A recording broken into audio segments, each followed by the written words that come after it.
Hi అండి. అందరికీ నమస్తే. ఈ శ్రీ శక్తి పిరమిడ్ మెడిటేషన్ ఛానెల్‌కు అందరికీ స్వాగతం సుస్వాగతం. ముందుగా మనందరి గురువుగారైన ఆ జగద్గురువు అయిన, ఆది గురువు అయిన బ్రహ్మర్షి పితామహ పత్రిజీకిను, పత్రి మేడం గారికి నా ఆత్మపూర్వక ధనాభివందనాలు తెలియచేసుకుంటూ, అలాగే ఇక్కడున్న ప్రతి ఒక్క ఆత్మస్వరూపులందరికీ, పెద్దలకి, ఆత్మీయులకి అందరికీ నా ఆత్మ ప్రణామాలండి.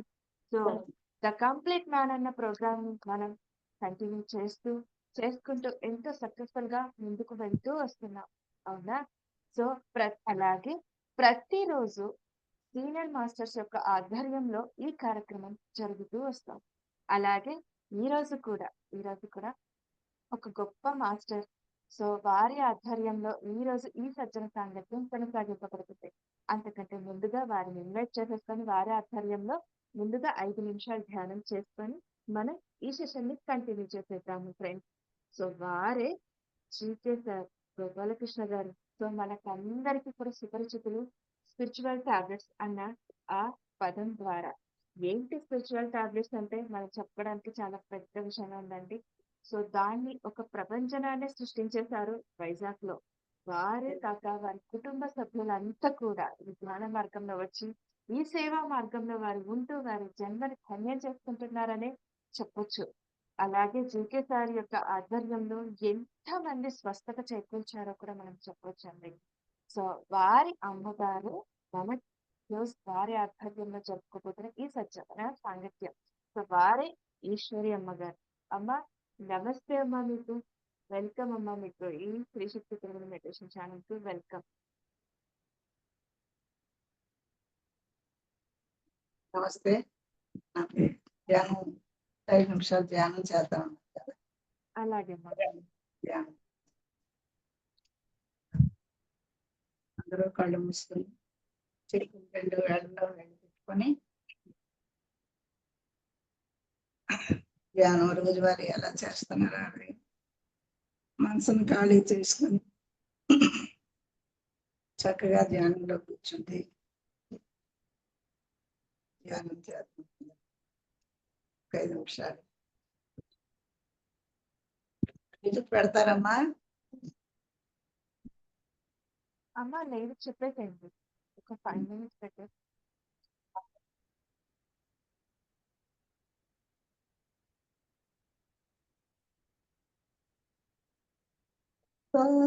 శబ్ద బ్రహ్మ శ్వాసయే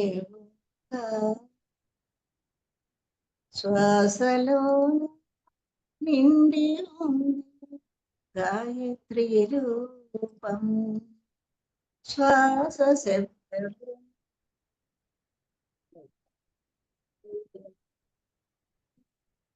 శ్వాసలోన నిండి ఉంది గాయత్రి రూపం. శ్వాసపై ధ్యాసతో ధ్యానం చేసిన అష్టసిద్ధులు కలిగి తొలగును మాయ. అష్టలక్ష్ములు కొలువై ఆరోగ్యములు సౌభాగ్యములు తరువు జీవితం. శ్వాస శబ్ద బ్రహ్మ శ్వాస ఓంకార శ్వాసలోన నిండి ఉంది గాయత్రి రూపం.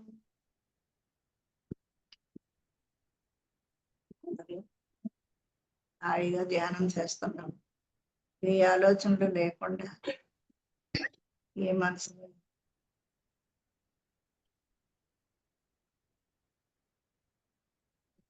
మనలో మనం మన లోపల మనం హాయిగా ధ్యానం చేస్తున్నాం.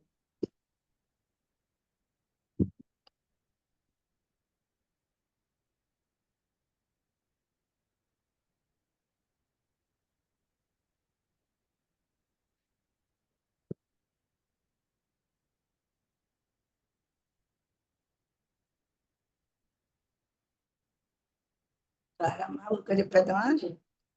ఓకే చెప్పేద్దాం. ఓకే అమ్మా. అందరూ 2 చేతులు కళ్ళ మీద పెట్టుకొని ఒక నిమిషం 5 4 3 2 0 మొదగా చేతులు తీసి కళ్ళు ఇప్పి మీ చేతులు చూసుకొని బయటికి రండి అనుకోండి.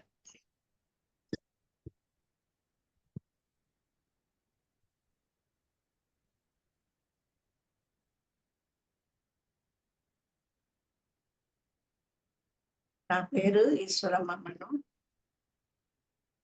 నేను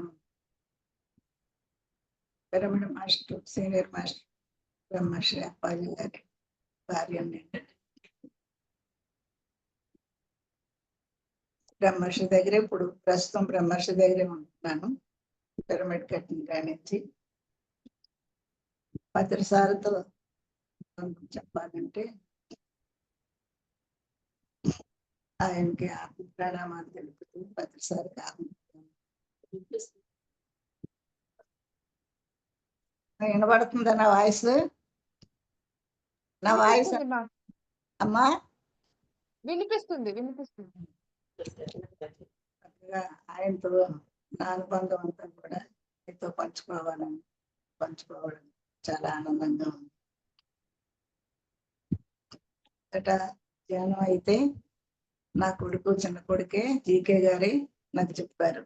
ధ్యానం వచ్చి ఆయన నేర్చుకొని వచ్చి విజయవాడ కాలేజీలో చదువుతూ ఆయన ధ్యానం నేర్చుకొని వచ్చి మా ఇంటికాడ వచ్చి చెప్పేవాడు, మీరు ధ్యానం చెయ్యండి, పూజలు వ్రతాలు కాదు, మీకు మోక్షం రావాలంటే ముందుకి మీరు బాగా ఉండాలంటే ధ్యానమే మంచిది అని చెప్పేసి తను చెప్పి, అయితే అంతవరకు మేము పూజలు భజనలు వీటిలోనే ఉన్నాం. భజనలు ఏనాడు లేవులేంటి, పూజలే ఉండేవి. అయితే ఎప్పుడు ఇన్ని సంవత్సరాలు బట్టి పూజలు చేస్తుంటే ఇప్పుడు పూజలు మానేమంటాడు, కళ్ళు మూసుకొని కూర్చోమంటాడు, ఏంటి ఇందులో ఏమొస్తుంది అని చెప్పేసి వాడు 2 రోజులు కళ్ళు మూసుకొని కూర్చొని ధ్యానం చేస్తూ వాళ్ళు వెళ్ళిపోయాక భద్రసాల ధ్యానం వాళ్ళు వెళ్ళిపోయాక మేము మళ్ళీ మామూలుగా మా పనులు మేము చేసుకుంటాం. ఇలాగ కొద్ది రోజులు చూశాడు. వీళ్ళు ఎంతసేపున వీళ్ళు వీళ్ళ మారలేదు వీళ్ళు అని చెప్పేసి అనంతపురంలోను కృష్ణ కుమారి గారి ఇంటికాడ భద్రసారి ఉన్నారు. ఉంటే అక్కడికి మమ్మల్ని ఇద్దరిని తీసుకెళ్ళింది. అప్పుడు డాక్టర్ విజయవాడలో చదువుతున్నాడు. అప్పుడు మమ్మల్ని తీసుకొని వెళ్ళి అక్కడ ఆ మేడం ఇంటికాడ తీసుకుని వెళ్ళి సార్తో చెప్పాడు, మమ్మల్ని కూర్చోబెట్టి, వీళ్ళకి చెప్పండి సార్, నేను ఎంతసేపు ఇలా పెంచుకుంటున్నారు, మీరైనా చెప్పండి వాళ్ళకి ధ్యానం చేయమని అని చెప్పాడు.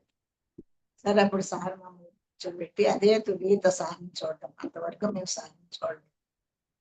సార్ని చూశాక మాకు ఒక విధమైనటువంటి ప్రతిభావం కలిగింది. ఆయన చూశాక పిల్లలు పచ్చి సరాయి వేసుకుని కూర్చున్నారు మేడం గారు.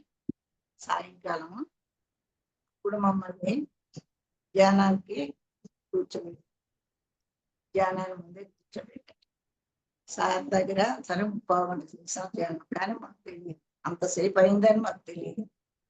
ధ్యానం అయిన తర్వాత మమ్మల్ని ఇప్పుడు మీరు ఎంతసేపు చేశారు ధ్యానం అంటే ఒక 10 నిమిషాలు 15 నిమిషాలు అవుతుంది సార్ అన్నాం. అలా కాదు, మీరు 3 ధ్యానం చేశారు అనుకున్నాను. అప్పుడే ధ్యానం మాకు తెలివి కూడా లేదు, అంత బాగా ధ్యానం అప్పుడు చాలా ఆనందపడ్డా. అప్పుడు అన్నారనమాట అసలు సంగతి. అప్పుడు చెప్పాడు, మీరంతకీ ఏం తింటారు మీరు, ఈ భోజనం అది ఏం చేస్తారని అడిగి, అయితే మరి మేము ఇలాగా 10 మందిలో ఉన్నాం కాదు సార్, మా అందరూ తినేదే మేము తింటున్నాము. అయితే కోడి మేక ఏం తింటున్నారు అవి చెప్పండి అన్నారు. అంటే చాలా రకాలు చెప్పారు. అవన్నీ చాలా కష్టం వేసింది, అవన్నీ మేము తినం సార్ అని చెప్పేసి, సరే ఈవేళ నుంచి మేము పూర్తిగా మానేస్తున్నామంటే మేము శాకాహారులం అయిపోతున్నాము, మేము ఈవేళ నుంచి మేము నాన్ వెజ్ తినం అని చెప్పేసి సార్కి అక్కడే మాట ఇచ్చేసి ఇంటికి వచ్చాను. కాసేపు మాట్లాడిన తర్వాత ధ్యానం గురించి అన్ని చెప్పారు, కొన్ని మాటలు చెప్పారు. అవన్నీ ఆలకించి విజయవాడ వచ్చాం. వచ్చిన తర్వాత ఇంటికాడ ఉన్నవన్నీ బయట కాలువలు పారబోసి కాలువల కాడి నుంచి కూడా మేము ఇవాళ వరకు ఇంకా మరి ఆ వాసన కానీ అది కానీ మేము ముట్టలేదండి. బాగా మాకు సార్ గైడెన్స్ ఇచ్చారు అక్కడ. ఆ తర్వాత కర్నూలు పిరమిడ్కి కొద్ది రోజులు పోయాక కర్నూలు పిరమిడ్కి తీసుకెళ్ళాను. కర్నూలు పిరమిడ్కి తీసుకెళ్ళాక ఆ కర్నూలు పిరమిడ్ లో ధ్యానం చేశాను. నేను కొద్దిసేపు, నేను మా 2 అబ్బాయి, జ్యోతి కోడలు, ఆ టీకే గారు అందరం వెళ్ళాము. సార్ కూడా అక్కడ వచ్చారు. కాసేపు అంటే అప్పుడు కొత్త కదా, సార్తో వెళ్ళి మాట్లాడడం అవన్నీ కూడా చాలా భయంగా ఉంది. అంచేత సైడ్ దూరంగా కూర్చొని సార్ మాటలు ఆలోచించడం అలా ఉంటప్పుడు ఆ కర్నూలు పిరమిడ్లో నాకు బీపీ చాలా ఎక్కువ ఉండేది. బీపీ బాగా ఉండేది. వారానికి 5 రోజులు మంచం మీద తిండి లేకుండా జరిగేదండి. బాగా ఉండేది. అటువంటిది ఆ పిరమిడ్ లో ధ్యానం చేశాక అటు నుంచి బయటకు వచ్చి ఆ పక్కనే సమీర్ బాబా సమాధి ఉంది, అందులో కూర్చొని ధ్యానం చేశాను. అందులో ధ్యానం చేశాక అలాగే ఆ సమాధి మీద చిన్న తాటాకులు పాకుండేది, దాని మీద అలాగా ఏం కట్టలేదు, చిన్న తాటాకులు తీసేసారు అంతే ఆ సమాధి మీద. అలా పడుకు నిద్ర వచ్చింది. పడుకొని లేచినప్పటికి నా తల్లోనే ఎవరో చెయ్యకి గట్టిగా లాగినట్లు నాకు అనిపించింది. ఏంటి ఇలా లాగుతున్నారా అని మళ్ళీ వినబడుతుందమ్మా? ఎస్ అమ్మా, వినిపిస్తుంది. ఇంకొద్దిగా వాయిస్ కొద్దిగా రైజ్ కావాలమ్మా. బాగుంది, ఇంకొద్దిగా సౌండ్ ఎక్కువ కావాలి.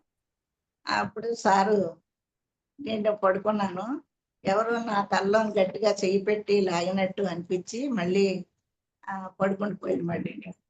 అప్పుడు కాసేపటికి నాకు పూర్తిగా తెలివి వచ్చింది. లేచి బయటకు వచ్చాను. బయటకు వస్తే నాకు ఎడమ వైపు తల ఏమీ కూడా నాకు లేనట్టే ఉంది. నాకేమీ కూడా తేలికైపోయి తల అంతాను ఉంది. ఏంటి అని చెప్పేసి నేను ఆ ఇదంతా తడుముకొని మా కోళ్ళ దగ్గరికి వచ్చి, అమ్మ ఇదంతా బాగుందా ఈ పక్క అంతా అని అడిగాను. లేదండి బాగానే ఉందని చెప్పింది అనమాట. అని చెప్పిన తర్వాత ఆ తర్వాత నేను అక్కడ ఇంటికి వచ్చేసాను. ఆ మర్నాడు కూడా 3 రోజులు కర్నూలు ధ్యాన యజ్ఞం. ఇంటికి వచ్చేసాం. ఇంటికి వచ్చిన తర్వాత నేను 10 రోజులు పోయిన దాకా నేను బీపీ మాత్రం వేసుకోలేదు, నాకు బీపీ లేదు, రాలేదు. 10 రోజులు పోయాక నాకు గుర్తొచ్చింది, అయ్యో నేను బీపీ మాత్రం వేసుకోవాలి కదా, నేను వేసుకోలేదు, నాకు బీపీ కూడా రాలేదు, ఏం జరిగింది అనేసి అనుకుంటే అప్పుడు నాకు పిరమిడ్ లో జరిగింది నాకు గుర్తొచ్చింది. గుర్తొచ్చిన తర్వాత నేను మా బాబుకి చెప్పాను, ఇలా జరిగింది బాబు, నాకు బీపీ అనేది రాలేదు, పూర్తిగా పోయింది అని చెప్పాను. ఆ తర్వాత ఇప్పటికొచ్చి కూడా ఇంకా నాకు ఆ పరిస్థితి రాలేదండి. ఏదో కొద్దిగా ఏ ఉప్పు ఎక్కడైనా పెళ్లిలో నాటిల్లోనే ఎక్కడ భోజనాలు ఇక్కడ తగిలితే చిన్నది ఉంటది, కానీ ఇంకా అంతకుమించి అప్పుడు జరిగినట్టు అంత హై బీపీలు అనేది నాకు పూర్తిగా పోయింది. దాంతో ఎప్పుడైతే అది జరిగిందో మాకు చాలా ధ్యానం మీద బాగా నమ్మకం కూడా వచ్చింది, ధ్యానం చెయ్యాలని పట్టుదల కూడా వచ్చింది. ఇంకా అక్కడతోటి 40 రోజులు ధ్యానం, 40 రోజులు మండలం ధ్యానం చేయడం, తర్వాత 10 క్లాసులకి స్కూళ్ళకి వాటికి వెళ్ళి క్లాసులు చెప్పడం, ఇలాంటివన్నీ జరిగాయండి. నేను కూడా అప్పుడప్పుడు ఆయనతో వెళ్ళేదాన్ని. అలాగా ఆ కర్నూలు పిరమిడ్ అనుభవం అయిన తర్వాత ఆ తర్వాత సార్తో ట్రెక్కింగ్లు వెళ్ళేవాళ్ళం అండి. భైరవకోన అనే పెద్ద ట్రెక్కింగ్, చిన్న చిన్నవి వెళ్ళేవాళ్ళమి. ఆ భైరవకోన ట్రెక్కింగ్ అనేది మాకు చాలా గుర్తుండిపోయే ట్రెక్కింగ్ అనమాట. ఆ ట్రెక్కింగ్కి మమ్మల్ని కూడా తీసుకెళ్ళారు. అయితే ఆ ముందు రోజే నేను అప్పటికి ఇంకా ట్రెక్కింగ్కి వెళ్తానే, అడవుల్లోకి వెళ్ళడం అంటే నాకు చాలా భయం. ఆ భయం మీద నేను వెళ్తానని అనుకోలేదు. కానీ నాకు ముందు రోజే ఆ కొండలు, ఆ దారి, అక్కడున్న ఎవరో తెల్లటి డ్రెస్ వేసుకొని ఒక దేవదూతలాగా వాళ్ళందరూ వచ్చి మాకు ఏవో సర్వే చేయడం, ఇలాంటివన్నీ నాకు ముందు రోజే ధ్యానంలో కనబడ్డాయి. అప్పుడు అన్నాను, బాబు నాకు ఇలా కనబడ్డాయి అంటే, మరి ఎందుకు ట్రెక్కింగ్కి వెళ్ళవు, సార్తో చక్కగా ట్రెక్కింగ్ వెళ్ళని చెప్పేసి బాబు చెప్పాడు. బాబు కూడా వచ్చాడు. అప్పుడు నేను అప్పాజీ సారు మేమిద్దరిని బయలుదేరి వెళ్ళాము అందరితో. సుమారు దగ్గర 400 మంది ఉంటారేమో అప్పుడు మొదట్లో. అక్కడికి వెళ్తే ఆ దారంతా ఒక మరుమూల చాలా దూరం ఒక కొండల్లో ఉంది. అక్కడికి వెళ్ళాం. వెళ్తేప్పటికి అక్కడ మధ్యాహ్నం భోజనం టైంకి వెళ్ళాము. అక్కడ చేరుకునేటప్పటికి ఆ భోజనం టైంకి వెళ్తేప్పటికి సార్ కూడా మాతోటే ఉన్నారు. భోజనాలు అయిన తర్వాత అక్కడికి ఇలా వెళ్ళి తల ఎత్తి చూస్తే, తల ఇలా మీదకెత్తి చూస్తేనే ఆ కొండల శిఖరాలు కనపడియండి. అంత పెద్ద కొండలు, చుట్టూ కొండలే, మధ్యన ఒక దారి ఉంది అంతే. అంతమించి ఏ దారి లేదు ఆ కొండల్లో. అబ్బాయి ఎవరు ఎక్కుతారు ఈ కొండలు, మానవ మాత్రలు ఎవరు ఎక్కలేరే ఈ కొండలు అని చెప్పేసి నేను అనుకున్నానండి. మనలాటోళ్ళం ఎవరు ఎక్కలేము ఈ కొండని అని చెప్పేసి అనుకున్నాను. అనుకున్న గంటకే సారు ప్రారంభించారండి ఆ కొండలు ఎక్కడానికి. అందరూ బయలుదేరండి అని చెప్పేసి ఒక తాడు కట్టి, ఆ తాడు పట్టుకొని ఈ జనాలందరూ కూడా వరుసనే ఆ చిన్న దారి, సన్న దారి, ఆ దారితోటి ఆ భైరవకోన ఆ కొండల మీదకి ఎక్కాము. ఎక్కేటప్పటికి ఏముందండి, చీకటి పడిపోయింది ఆ కొండల మీదకి ఎక్కేటప్పుడు. అక్కడి నుంచి ఇంకొంచెం దూరంలోను ఏదో ఒక అమ్మవారి దేవాలయం ఉందట. ఆ రాత్రికి ఆ దేవాలయం కాడ ఉండాలని చెప్పేసి మానవ మాత్రలు ఎవరు ఆ దేవాలయం కాడ ఉండాలంటే ఎవరు రాత్రులు అక్కడే తీసుకెళ్తానని అనుకున్నారు. కానీ అక్కడ ఉన్న కొండరోళ్ళు ఉన్నారు కదండి, దారి చూపిన వాళ్ళు, ఈ టైం అప్పుడు వెళ్ళడానికి కుదరదండి, చాలా ప్రమాదం, ఈ టైం అప్పుడు వెళ్తే ఈ అడవిలోను అన్ని పురుగులు అయ్యి ఉంటాయి, అంచేత మీరు కిందకి వెళ్ళిపోవడం ఇక్కడ కొండ మీద కూడా ఉండడానికి లేదని చెప్పి సరే అని చెప్పేసి అప్పటికే ఆకాశం మేఘమైపోయి పెద్ద వర్షం, ఎలాగంటే అలా వర్షం పడిపోతుంది. ఆ వర్షంలోను వెంటనే అందరూ కిందకి దిగిపోయి వెళ్ళిపోదాం పదండి అని చెప్పేసి సారు ఆ తాడు కట్టి తాడు పట్టుకొని మొత్తం అందరూ వరుసనే చిన్న దారి, ఇంతే దారి, ఒక అరడుగు దారి అనమాట. ఆ దారి అమ్మట నడుచుకొని కిందకు వచ్చాము. ఎలాగొచ్చామో మాకు తెలియదు, ఎలాగ నడిచామో ఎవరికి కూడా గుర్తులేదు. అలా వచ్చాము. దాన్ని నడుస్తుంటే నీరు పారేస్తుంది దారిలో, అలా ఉందన్నమాట. అప్పుడు అలాగానే అక్కడి నుంచి కిందకు వచ్చాము. వచ్చేటప్పటికి మేమందరం వచ్చేసాం. సార్ ఇంకా రాలేదు, మీదనే ఉండిపోయారు. ఒక ముసలమ్మ నడవలేక మీద ఉండిపోయింది. ఆవిడ్ని తీసుకురాలేదని సార్ కూడా మీద ఉండిపోయారు. అప్పుడు మళ్ళీ ఓ 4 మనుషులు పెద్దోళ్ళాట వెళ్ళి ఆవిడ్ని సార్ని తీసుకొని వచ్చారు. వచ్చేటప్పటికి ఎంత అయిందండి, రాత్రి 12 అయింది. సార్ ఇలా ఉండిపోయి వచ్చేదంటే ఎంతమందికి ఎనర్జీ పంచిచ్చారు కాబట్టి అంత బాగా నీరసపడిపోవడం, అంత బాగా వండిపోవడం నేను చూడలేదండి ఎప్పుడు. అంత బాగా అతనికి అప్పుడు వచ్చిన తర్వాత ఈ పిల్లలందరూ సేవలు చేసి అన్ని చేసేది. ఆ మర్నాడు కూడా అక్కడే ఉండి ఆ మర్నాడు సాయంకాలం బయలుదేరండి. అక్కడ క్లాసులు అయ్యి సార్ చెప్పారు, అన్ని ఆలకించి ఆ మర్నాడు బయలుదేరి. అలాంటి అనుభవం సార్తోటి ట్రెక్కింగ్లో. ఇంకొకసారి తాడిపూడి రిజర్వాయర్ దగ్గర అక్కడ కూడా ఇలాగే ఆ వర్షంలోను అక్కడికి వెళ్తేప్పటికే తాడిపూడి రిజర్వాయర్ దగ్గరికి వెళ్తాడికి వర్షం అడవిలో అలాగే కూర్చున్నాం. ఆ ధ్యానానికి వర్షంలోనే ధ్యానానికి కూర్చుంది. అలాగే కూర్చోమన్నారు సార్ బ్లూటూత్. అది కూడా నాకు చాలా అక్కడతోటి నాకు భయం అనేది పోయింది. అడవుల్లో భయం అని, పురుగులన్నా పాములన్నా ఆ ఆ 2 ట్రెక్కింగ్లు ఆయన తోటి వెళ్ళి వస్తేప్పటికి పూర్తిగా నాకు భయం లేదు.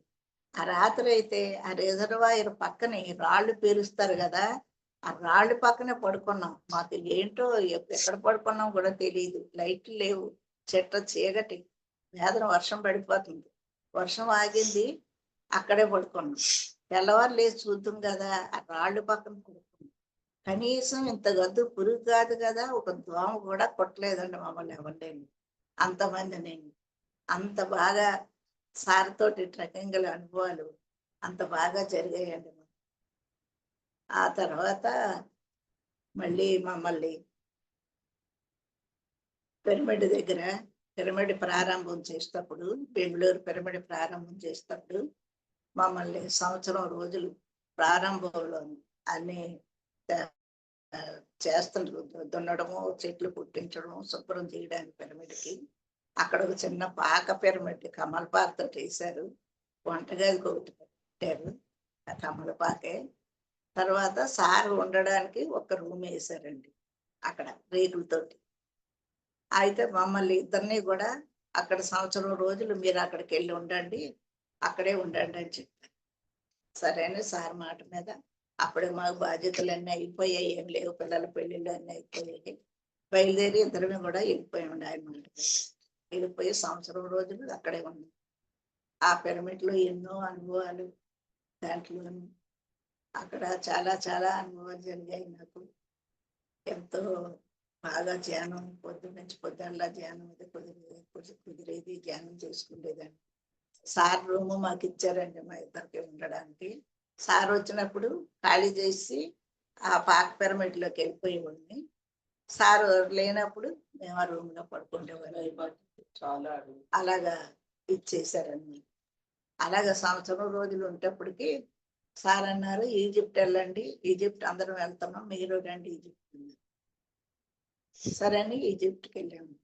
అప్పుడు ముందునే నాకు మోకాళ్ళ నొప్పులు, బాగా మోకాళ్ళ నొప్పులు వచ్చాయి. ఆ సంవత్సరం రోజులు అక్కడ ఉన్నందుకు ఎయిర్ ఇండియా వారు అప్పుడు సంవత్సరానికి 25,000కి 12 టిక్కెట్లు శాంక్షన్ చేశారండి. 25,000కి 12 టిక్కెట్లు శాంక్షన్ చేశారు. ఆ సంవత్సరం మేము అక్కడ ఉండి ఆ 25,000 పెట్టి ఆ టిక్కెట్లు కొనుక్కొని 6 సార్లు వైజాగ్ అక్కడికి 6 సార్లు తిరిగామండి. మాకు మాకు పని వచ్చినప్పుడల్లా టికెట్ 2,000 చొప్పున అలా ఇచ్చారు. మాకు గుర్తు ఆ సంవత్సరం వాళ్ళు. అది అయిపోయింది. ఈ ముడుకుల నొప్పులు వచ్చాయి. నేను ఎలాగా తగ్గుతాయి అని అనుకుంటున్నాను.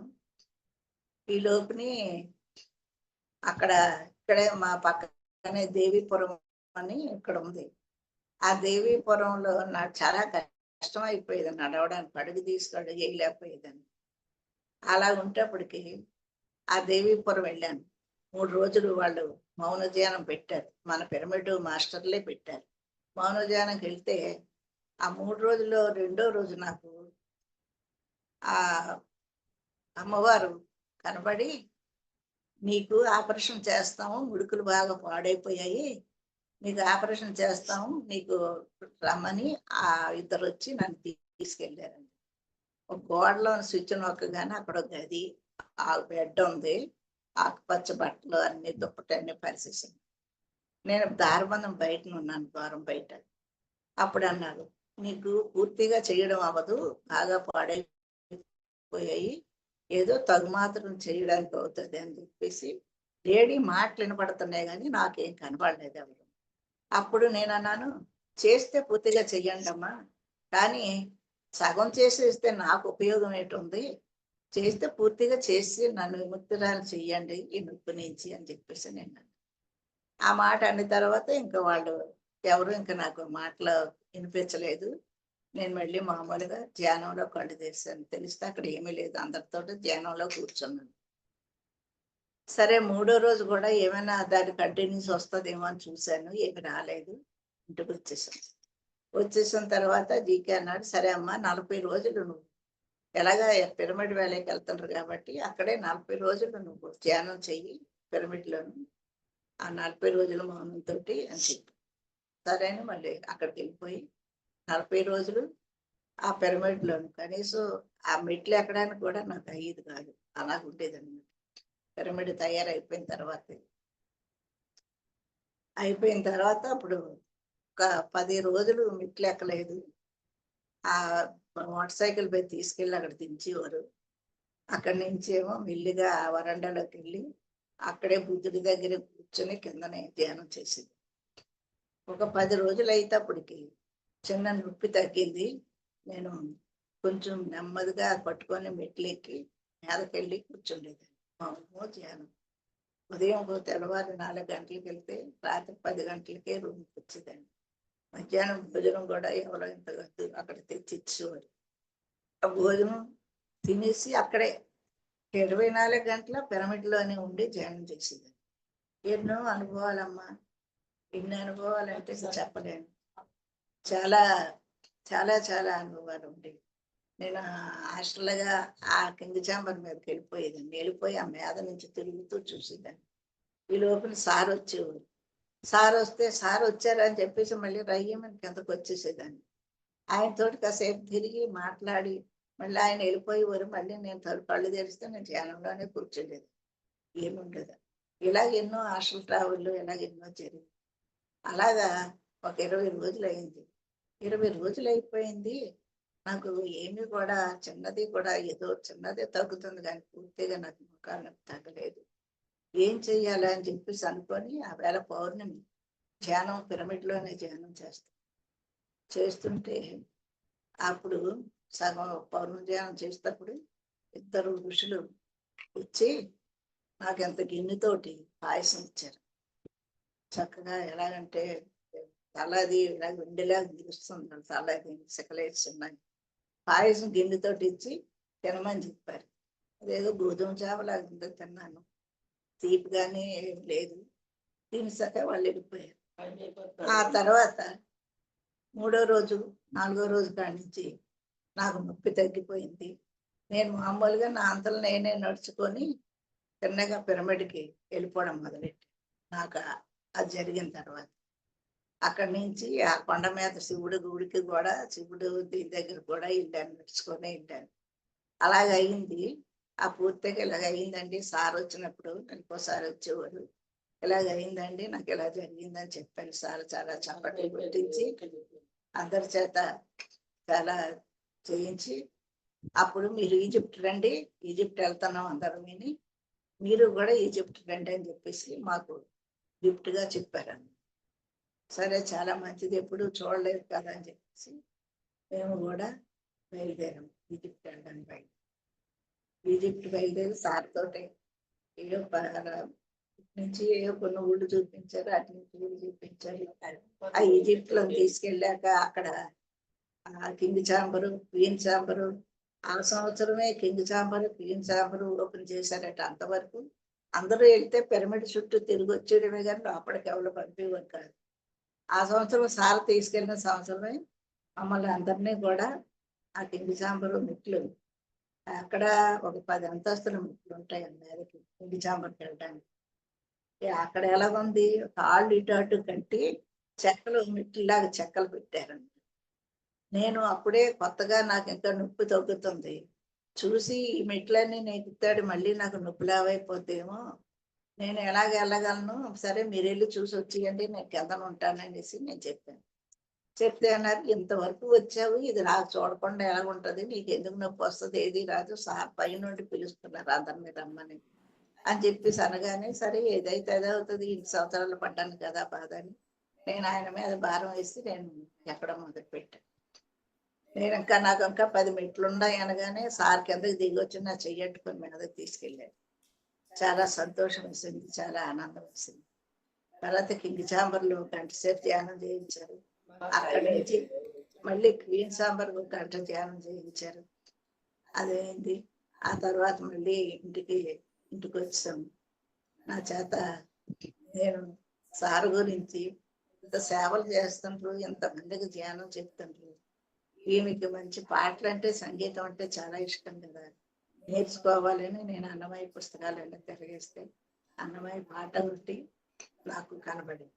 ఆయన వెంకటేశ్వరుడి గురించి రాసుకున్నారేమో నాకు తెలియదు, కానీ ఆ పాట మటుకు సార్ చేసిన పనులకి, సార్ చేసిన మాటలకి, ధ్యానానికి సరిగ్గా సరిపోయిందని అనుకొని ఆ పాట నా ఓనుగా నేను ఒక 50 సార్లు ఆలపించి నేర్చుకొని ఆయన వచ్చినప్పుడు ఒకసారి నేను పాడాను మా ఇంటి దగ్గరే. నెలకోసారి 2 నెలలకోసారి వైజాగ్ వస్తే మట్టు కంపల్సరిగా మా ఇంటి కాడికే వచ్చేవారు. వచ్చినప్పుడు ఒక 200 మంది దాకా మనుషులందరికీ పెళ్లి చేసేవాళ్ళు, అందరూ వచ్చేవారు. ఆయనే 4 రకాల కాయగూరలు తెచ్చెడితే అన్నం ఒకటే మేము ఉండేవాళ్ళం. కాయగూరలన్నీ కట్ చేయించి ఉంచితే ఆయన వస్తాం, ఆయనే దగ్గరుండి కట్ చేయించేవారు. ఎలా వండాలో నేర్పించారు, ఎలా కొయ్యాలో నేర్పించారు, ఎలా వడ్డన చెయ్యాలో నేర్పించారు, అన్నీ కూడా ఎలాగ గెస్టులు చూడాలో నేర్పించారు. ఇవన్నీ ఒక కన్న తల్లి అయినా చెప్పదండి, అంత బాగా నాకు మా కోడళ్ళకి అందరికీ కూడా ఆ మర్యాదలు అవన్నీ కూడా ఆయన దగ్గర నేర్చుకున్నవి ఇవన్నీ అంత బాగా మాకు తర్ఫీదు ఇచ్చారన్నమాట ఆయన. అందులోనూ క్లాసులు రాత్రంతా పడుకోకుండా తెల్లవార్లు మాకు అలాగ చెప్తానే ఉంటారు, క్లాసులు చెప్తానే. అవన్నీ అంత బాగా అతని దగ్గర మేము నేర్చుకున్నాం. ఆ తర్వాత వచ్చిన తర్వాత ఇక్కడ ధ్యానమా చక్రం అయిందండి. ధ్యానం ఇక్కడ ఎందుకు వచ్చేసిన తర్వాత చక్కగా మేతకి వెళ్ళాను, మళ్ళీ మెట్లు దిగి వచ్చాను. నాకు ఏ నొప్పి లేదండి, చాలా అంత తగ్గిపోయింది. అప్పుడు ఈ ధ్యాన మహాచక్రం అయింది. ధ్యాన మహాచక్రం అయినప్పుడు మా మా మా అమ్మగారికి బాగలేదు. సార్ వారానికి ఒకసారి వచ్చి అక్కడ పనులు ఎలాగ అవుతున్నాయి అని చూడడానికి వారానికి ఒకసారి కంపల్సరీగా వచ్చేవారు. అప్పుడు ఇంటికి వచ్చేవారు కాదు, అక్కడే ఆ స్పాట్ లోకే వచ్చేవారు. మేమందరం అక్కడికే వెళ్ళేవాళ్ళం. ఆయన ఏం చెప్తే ఆలకించి ఆ పనులు మర్నాడు సార్ వచ్చేదాకా చేసుకునేవాళ్ళం. అలాగా రెడ్డినాయుడు గారు, టౌన్ లో ఉండే చాలా మంది సీనియర్ మాస్టర్లు అందరూ కూడా అక్కడే ఉండేవారండి, మొత్తం చాలా మంది అందరూ. ఆ తర్వాత అప్పుడే మా అమ్మగారు బాగలేదండి. బాగలేక ఇంకా ఒక 3 రోజులు ధ్యాన యజ్ఞం ప్రారంభం అవుతుంది అనగా మా అమ్మగారు ముందు రోజే బాగలేదు. నేను వెళ్ళాను, చూసి సార్ వస్తారు ఇప్పుడే అమ్మా, నేను మళ్ళీ వస్తాను, తెల్లవారు వస్తాను ఉదయాన్నే అని చెప్పేసి నేను అమ్మ ఉండమన్నా ఉండకుండా నేను వచ్చేసాను. వచ్చేసేటప్పటికి అప్పటికే ఆలస్యమైంది. సార్ బయలుదేరి వెళ్ళిపోతున్నాను. గబగబలాడుతూ నేను వెళ్ళి సార్ వచ్చారా వెళ్ళిపోతున్నారా, నేను రావడం ఆలస్యం అయిందండి అని చెప్పేసి అమ్మగారికి బాగాలేదు ఇంకెళ్ళానని చెప్పాను. అనగానే సరే అని చెప్పేసి ఇలా తీసుకొని తన గుండెలకి నా బుర్ర అద్దుకొని అలాగే ఉండిపోయారు. అలా ఎంతసేపు ఉండిపోయారో నాకు తెలియదు. 10 నిమిషాలు 15 నిమిషాలు ఉన్నాను అలా. సరే అయితే వస్తాను మేడం చూసుకోండి అని చెప్పేసి వెళ్ళిపోయాను. సరే అయిపోయింది. తెల్లారితప్పటికి నాకు కబురు వచ్చింది, అమ్మగారు కాలం చేశారు రమ్మని. వెంటనే నేను వెళ్ళాను. వెళితే చెప్తే నమ్మరు కానండి, నాలో అసలు దుఃఖం లేదండి. ఎవరిదో పైదే బాడీ చూస్తున్నాను నేను అంతే. నాకు దుఃఖము లేదు, ఆవిడ మీద మమకారం లేదు, ఏమీ లేదు. నిర్లిప్త దాన్ని ఇది నా మనసులోకి వచ్చిందండి. ఆవిడని తీసుకెళ్ళాను. అందరూ ఏడుస్తుంటారు, తమ్ముళ్ళు చెల్లెళ్ళు అందరూ ఏడుస్తున్నారు. నేను మట్టుకు నా కంటి నీరు చుక్క ఒక చుక్క రాలేదండి. అలా చూస్తున్నాను అంతే. ఆ పనులన్నీ చేస్తుంటూ అలా చూస్తున్నాను. అన్నీ అయిపోయాయి, ఇంటికి వచ్చేసాను. తర్వాత మర్నాడికి ధ్యానయజ్ఞం ప్రారంభమైంది. నేను ఇలా ధ్యానయజ్ఞం ఉంది, నేను అందులోకి వెళ్తున్నాను, నేను మధ్య మధ్యలో ఇస్తున్నాను అలా చెప్పేశాను. ధ్యానయజ్ఞం అయిపోయింది పూర్తిగాను. తర్వాత అందులోనే అమ్మగారి కార్యక్రమం కూడా అయిపోయింది. 1 గంట ఇల్లు వచ్చేసాను, అయిపోయింది. తర్వాత ఒక 15 రోజులు పోనిచ్చి నేను ఒక రోజు ధ్యానానికి మామూలుగా ఉదయం 10 గంటలకు ధ్యానానికి కూర్చుంటే అప్పుడు అమ్మ గుర్తుకొచ్చిందండి. అమ్మ గుర్తుకొచ్చి అప్పుడు వచ్చింది దుఃఖం. అంతవరకు నాకు ఆవిడ మీద తనుపు లేదు, నాకు దుఃఖం లేదు. సార్ ఎంత కరుణతోటి నాకు దుఃఖం లేకుండా ఆ ధ్యాన మహాచక్రం అనే పండగలో నన్ను ఎంత బాగా ఆయన మౌల్డ్ చేశారంటే మరి ఇంక నేను ఇప్పటికీ కూడా నేను మర్చిపోలేనండి. అంత బాగా మమ్మల్ని చూసేవారు అన్నమాట. అప్పుడు నా చీర అంతా తడిసిపోయిందండి, ఎంతసేపు ఏడ్చానో నాకే తెలియదు. అప్పుడు ఆ దుఃఖం అంతా బయటకు వచ్చింది. అప్పుడు అనుకున్నాను, మమ్మల్ని నన్ను ఇంత బాగా మీరు చూశారు కాబట్టి నేను ఎంత రుణం పడాలా, మీరు ఏం చేయగలను, నేను మీకు ఏమి ఇవ్వగలను, నేను నా జీవితాంతం ధ్యానం చెప్పడం ధ్యానం చేయడం తప్పించాను, అంత మీకు మీకు ఇవ్వలేం కదా అనేసి సార్కి ధన్యవాదాలు చెప్తాను. అక్కడితోటి అదే జరిగిందండి. ఇలాగే ఎన్నో ఎన్నో అమ్మ, ఇంకా చెప్పలేను, ఎన్నో ఉంటాయి, చాలా చాలా అయ్యాను. ఆ తర్వాత ధ్యాన ప్రచారం మళ్ళీ పూరి జగన్నాథం వెళ్ళి ధ్యాన ప్రచారం చేయమన్నారు. 4 రోజులు అక్కడ ఉండి సత్రంలో నుండి పూరి జగన్నాథంలో ధ్యాన ప్రచారం చేసి అక్కడ 2 క్లాసులు, పెద్ద క్లాసులే చాలా వచ్చారు. క్లాసులు అయ్యి అది అయిపోయింది. తర్వాత మహర్షి వెళ్ళమన్నారు, అక్కడ ఒక 10 రోజులు అక్కడికి వెళ్ళి వచ్చారు. తర్వాత సింగపూర్ వెళ్ళమన్నారు. జగదీశ్వర మేడము, ఇంకొక మేడం మణి మేడం అని టౌన్లో ఉన్నారు, ఆవిడ, నేను, ఇతను, మా మనవరాలు పద్మ, 5గురిని వెళ్ళి 4 రోజులు ఆ సింగపూర్ లోపలికండి పల్లెటూళ్ళలోకి వెళ్ళిపోయి ఆ మలేషియా పల్లెటూరులోకి వెళ్ళి అక్కడ మన తెలుగు వాళ్ళందరికీ 1 నెల రోజులు ఉండి ధ్యానం చెప్పి వచ్చాము. మేము 1 నెల రోజులు అయికి వచ్చాము. ఆ మేడం వాళ్ళు ఇంకా 15 రోజులు ఉండి ఇంకా చెప్పి వస్తామమ్మా మీరు వెళ్ళిపోండి అన్నారు. మేము వచ్చేసాము. వాళ్ళు ఇంకా ఉండి చెప్పొచ్చారు. అలాగా ఆయన ఎక్కడికి వెళ్ళిపోమంటే అక్కడికి వెళ్ళిపోవడమే కానీ ఇంకా ఎందుకు వెళ్ళమంటున్నారు, ఎందుకు వెళ్ళాలా అన్న ఆలోచనే మాకు ఉండేది కాదు. అలా వెళ్ళిపోయింది. సార్ అయితే ఇంటికాడ ఉన్నంతసేపు తెల్లవారు 4 గంటల క్యారేజ్ కట్టుకొని 5 మనుషులకి కారు వేసుకొని ఒక 4 తీసుకొని పల్లెటూళ్ళకి వెళ్ళిపోయేవారండి. ఆ సభవరము, ఎస్కోట ఇలాగ దూరాలకు వెళ్ళిపోయేవారు.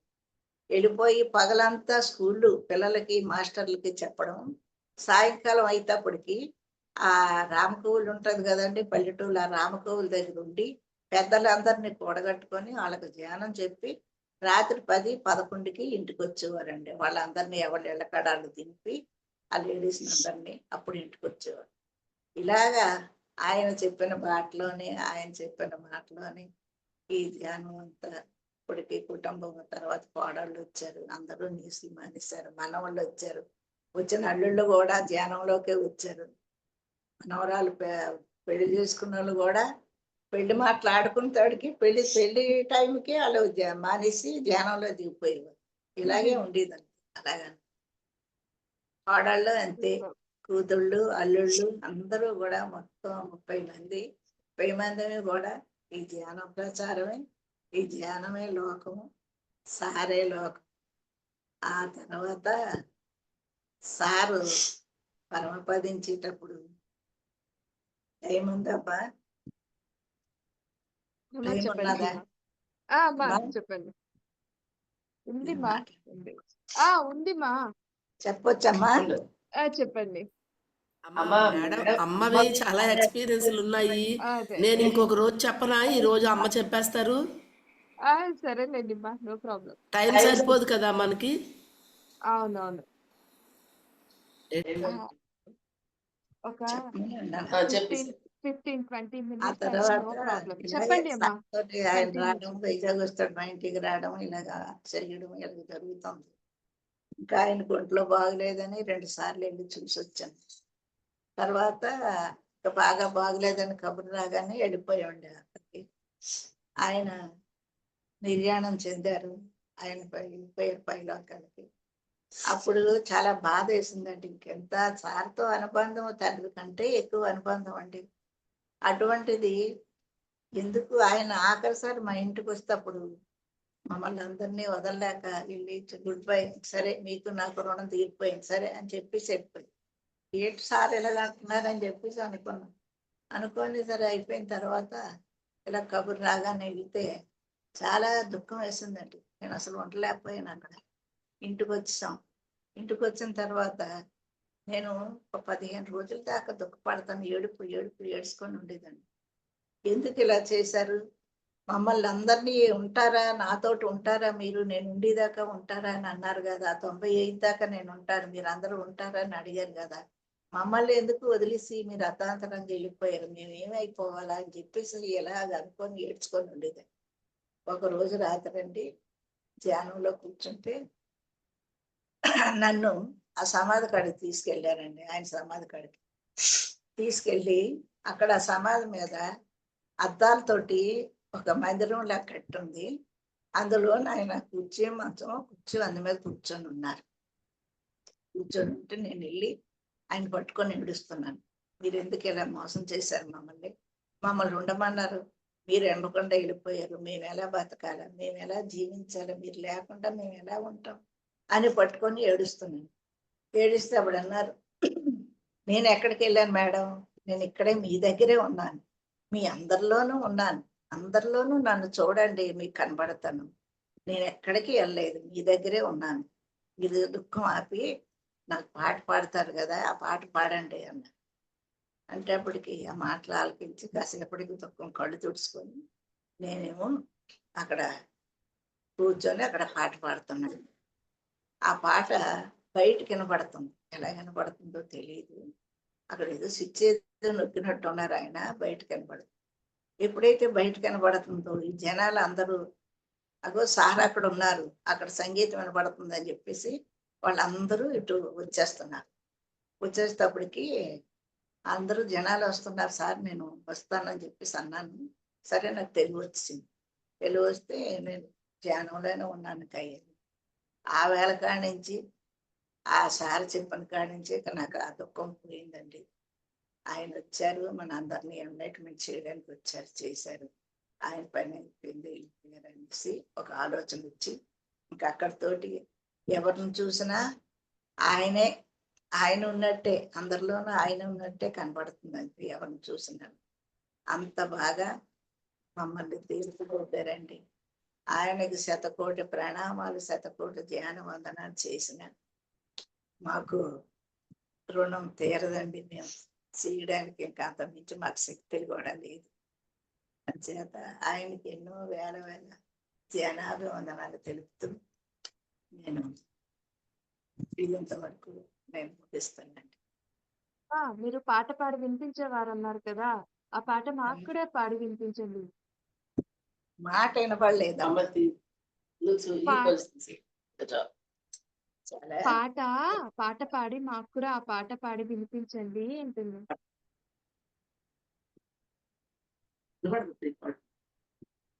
అక్కర్లేదు. తానే తానే తానే తానే ఇందరు సానబట్టిన పోగి ధ్యాన యోగి తానే తానే ఇందరి సానబట్టిన పోగి ధ్యాన యోగి తానే తానే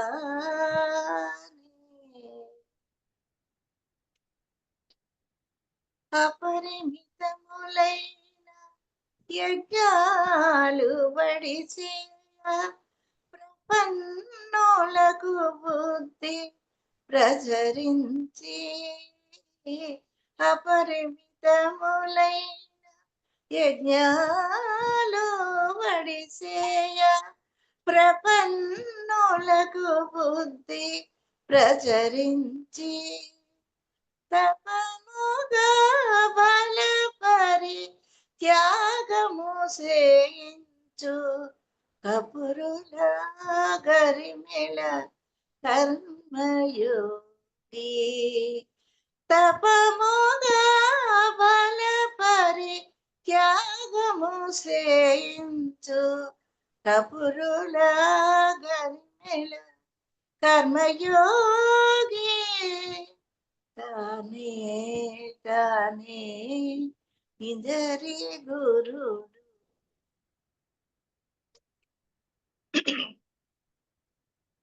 6 నెలల ముందు కాడి నుంచి ఎంతో పెద్ద పెద్ద పందిళ్ళు అయి మానవ మాతలకు సాధ్యమమ్మా.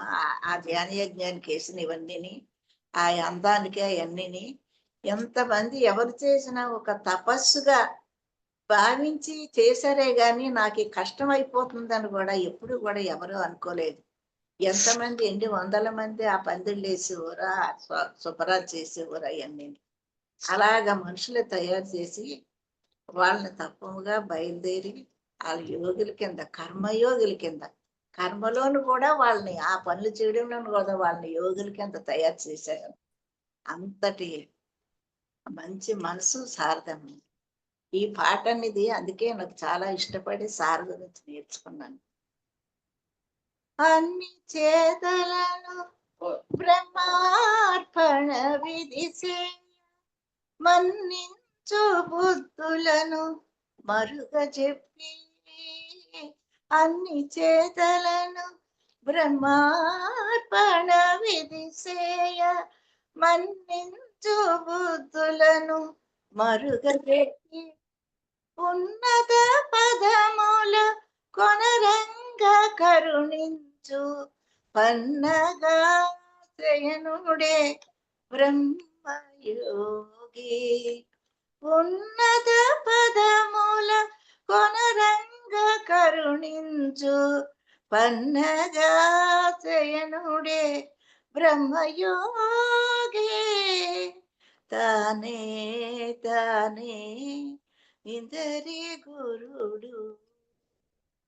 ఎన్ని పనులు చేసినా ఆ చేసిన చేతలన్నీ కూడా ఒక యోగం కింద అందరూ అనుకొని అంటే అటువంటి వాళ్ళని అందరినీ వాళ్ళు చేసిన పనులన్నిటికీ కూడా ఒక బ్రహ్మ యోగి ఎలాగంటే ఒక సముద్రం మీద ఆయన పడుకొని ఆ బ్రహ్మంలోకి ఆయన ఎలాగైతే వెళ్ళి ఉన్నాడో మహావిష్ణువులాగా అటువంటి యోగంలోకి మనల్ని తీసుకెళ్ళడానికి ఆయన ఇవన్నీ మనకి నేర్పాడము. అటువంటి యోగం కూడా మనకి ఇచ్చారట, ఇవ్వడానికి సిద్ధపడి ఉన్నారట ఆయన. బ్రహ్మయోగి, బ్రహ్మయోగి అంటే చూడండి, బ్రహ్మర్షులు అందరినీ బ్రహ్మర్షులు చేసే యోగుల్లా చేయడానికి చేశారనమాట. అది తర్వాత తనరగా కపిలుడై దత్తాత్రేయుడై ఘనమైన మహిమ శ్రీ వెంకటరాయుడై తనరగా కపిలుడై దత్తాత్రేయుడై ఘనమైన మహిమ శ్రీ వెంకటరాయుడై పునరగ సంసార యోగమున కృపజేయు అనిమిషాగతులను అభ్యాసయోగి. పునరగ సంసార యోగమున కృపసేయు అనిమిషాగతులను అభ్యాసయోగి. మనం ఎంతో ఒదిగ్గా ఈ సంసారంలోనూ యోగంలోనూ కూడా మనం ఒదిగ్గా ఇటు సంసారంలో ఉంటూ అటు ధ్యానం చేయడానికి మనకి తర్ఫీదు ఇచ్చారు. అనిమిష గతులు అంటే రెప్ప వేసి తీసేయడం కూడా మనల్ని ఆ టైంలోనూ కూడా మనల్ని కాపాడేవారట.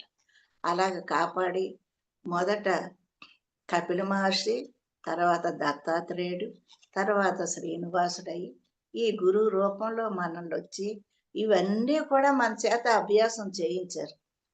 ఆ పందిళ్ళు వేయడం కానీ, ఆ పనులు చేయడం కానీ, ఈ ధ్యానం చేయడం కానీ, ఇవన్నీ కూడా మన చేత అభ్యాసం చేయించినటువంటి మా గురువుకి ఆత్మాభివందనాలు తెలుపుతూ తానే తానే ఇందరి గురుడు తానే తానే. చాలా సంతోషం అమ్మా నాకు ఈ అవకాశం ఇచ్చినందుకు. Indu madam, let's clap for a song. Thank you so much, Amma. Thank you. ఈ క్లాస్ నాకు ఇచ్చినందుకు ఏదో నాకు వచ్చినాయి ఏదో చెప్పాను నేను. అది తప్పుడుంటే అందరూ క్షమించండి నన్ను. లేదమ్మా, మీ దగ్గర నుంచి నేను చాలా నేర్చుకోవాలి. ఎందుకంటే ఆ డెడికేషన్, సార్ పట్ల మీకుండే ఆ గౌరవం, అది మేమంతా అక్కడ ఇప్పుడు మేమంతా అక్కడ మళ్ళీ మిమ్మల్ని అందరినీ చూసి మేము నేర్చుకొని ఆ సేవ ఎంతటి భాగ్యాన్ని కలిగిస్తుందో. సో మరి అదేండి. సేవ అంటే ఏంటి, మీలాంటి పెద్దల్ని చూసే కదా మేమంతా నేర్చుకోవాలి. మా చాలా మీరు సంతోషం. మీరు పాట చాలా పాడుతుంటే సార్ పైన మీకు ఎంత అభిమానం, ఎంత చాలా గౌరవం ఉంది అనేది మాకు తెలుస్తుంది. ఎప్పుడు ఎక్కడికి ఆయనతో వెళ్ళినా ఇంటికాడికి వచ్చిన పాట పాడించుకొని ఆలకించకుండా వెళ్ళేవారు కాదమ్మా. సార్కి ఎన్నిసార్లు పాడానో నాకే తెలియదు. అంత బాగా అక్కడ వ్యాలీలోకి వెళ్ళినా అక్కడే పాడించుకుండేవారు, ఇంటికి వచ్చినా పాడించుకుండేవారు, ఎక్కడైనా క్లాసులకు వెళ్ళినా పాడించుకుండేవారు. ఆ పాట ఆలకించకుండా వెళ్ళేవారు కాదు. ఇంకా ఎన్నో పాటలు కానీ ఈ పాట ఖచ్చితంగా ఆయన ఆలకించేవారు. అది అలాగా ఆ వరాన్ని కూడా ఆయన అనుగ్రహించారు. అక్కడి నుంచి సంగీతం కూడా నాకు మొదలైంది. సంగీతం కూడా టీచర్ని పెట్టుకొని సంగీతం కూడా నేర్చుకున్నాను నేను. అది ఇప్పటికే నేర్చుకుంటూనే ఉన్నాను, టీచర్ని పెట్టుకొని సంగీతం ఇప్పుడు నేర్చుకుంటాను. చూడండి మరి ఈ వయసులో కూడా మీరు మరి ఏమంటారు, అంత ఆసక్తి నేర్చుకోవాలన్న తపన ఉందా? మరి. ఆయన అదే చాలా థ్యాంక్ సంతోషం. యూ సో మచ్ అమ్మా. సర్వమ్మ మీ అందరికీ ధన్యవాదాలు. ఆలకించిన వాళ్ళందరికీ కూడా ధన్యవాదాలు. లేదు ఆత్మాభివందనాలు మీ తెలుపుతున్నాను. మీకు మళ్ళీ ఇంకొక పాట పాడమని అడగాలనేది కానీ నిజంగా చెప్తున్నాను. మీరు పాట పాడుతుంటే అలాగ అందుకే హాయిగా వింటా ఉన్నానన్నమాట. అందుకే పత్రి సార్ మీతో అన్ని సార్లు పాడించుకున్నారు ఆయన అని అనిపించింది. చాలా సంతోషం. సంతోషం తల్లి. థ్యాంక్ యూ అమ్మా. Thank you so much. అడగగానే ఒప్పుకొని మాతో మీ అనుభవాలన్నీ కూడా పంచుకున్నందుకు థ్యాంక్ యూ సో మచ్. నేనే థ్యాంక్ యూ చెప్పాలి. మీరు నన్ను అడిగినందుకు నేనే మీ అందరికీ థ్యాంక్ యూ చెప్పాలి. అరుణ మేడం గారికి చెప్పాలి. థ్యాంక్స్ చెప్పాలి.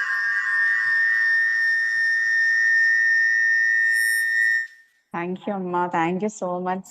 Thank you Lakshmi madam. మీరు మిమ్మల్ని అడిగితే మీరు అమ్మని ఇచ్చారు. సో ఈరోజు ఎంత సార్తో ఎన్ని సంవత్సరాలు జర్నీ చేసిన ఎంత అద్భుతమైన ఎక్స్పీరియన్సెస్ కానీ నాలెడ్జ్ కానీ అంతా కానీ అమ్మ ద్వారా తెలుసుకోవడానికి మాకు ఎంత ఆపర్చునిటీ ఇచ్చినందుకు thank you. I'm very very grateful. And wonderful song music మీరు కూడా నేర్చుకుంటున్నారు అందరూ చక్కగా. చాలా థ్యాంక్స్. Thank you. మీరు అరగంట టైం ఇచ్చారు కానీ అరగంటకు మేము ఏం చెప్పగలమండి? అది మ్యాజిక్. మ్యాజిక్. 25 అనుబంధం ఎన్ని గంటలైనా చెప్పగలము. అరగంట అనగానే అరగంట ఇచ్చారు, సర్లే క్లుప్తంగా చెప్పేద్దాము ఎక్కడికక్కడ అనుకున్నాను. ఇంకొక రోజు తీసుకుందాం లేరా నాది. ఎవరమ్మా తప్పకుండా. ఓకే అమ్మ అయితే థ్యాంక్ యూ అండి. అందరికీ ఆత్మ ప్రణామములు అందరికీ. ఫ్రెండ్స్ వీక్షించారు కదా. సో మరి అనుభవ జ్ఞానం అంటే ఎలా ఉంటుంది? సో వారికి పత్రి గారితో ఉండే ఆ అనుబంధమే వేరే చాలా తీయనైనది, అద్భుతమైనది అని నాకు అనిపించింది నాకైతే కనుక. సో మీరు ఈ వీక్షించబోయే వారందరూ కూడా అంతే అనుభూతిని ఆస్వాదిస్తారని కోరుకుంటూ so thank you so much friends. So అంతకంటే ముందుగా ఈ శ్రీ శక్తి పిరమిడ్ మెడిటేషన్ ఛానల్ అందరూ కూడా లైక్ చేయండి, షేర్ చేయండి, సబ్స్క్రైబ్ చేయండి. అలాగే పక్కన బెల్ ఐకాన్ని ప్రెస్ చేశారంటే కనుక ఇలాంటి విజ్ఞానవంతమైన నోటిఫికేషన్స్ తో సత్యం సాంగత్యంతో మీ ముందు ఉంటుంది. అలాగే కమెంట్స్ రూపంలో మీ అభిప్రాయాన్ని తెలియచేయడం అస్సలు మరవద్దు. Thank you so much. కృతజ్ఞతలు, ధన్యవాదాలు. రేపు మరొక మాస్టర్ యొక్క ఆధ్వర్యంలో ఈ సజ్జన సాంగత్యం కొనసాగించబడుతుంది. థ్యాంక్ యూ అండి. బాయ్ అండి. బాయ్ మా. Bye.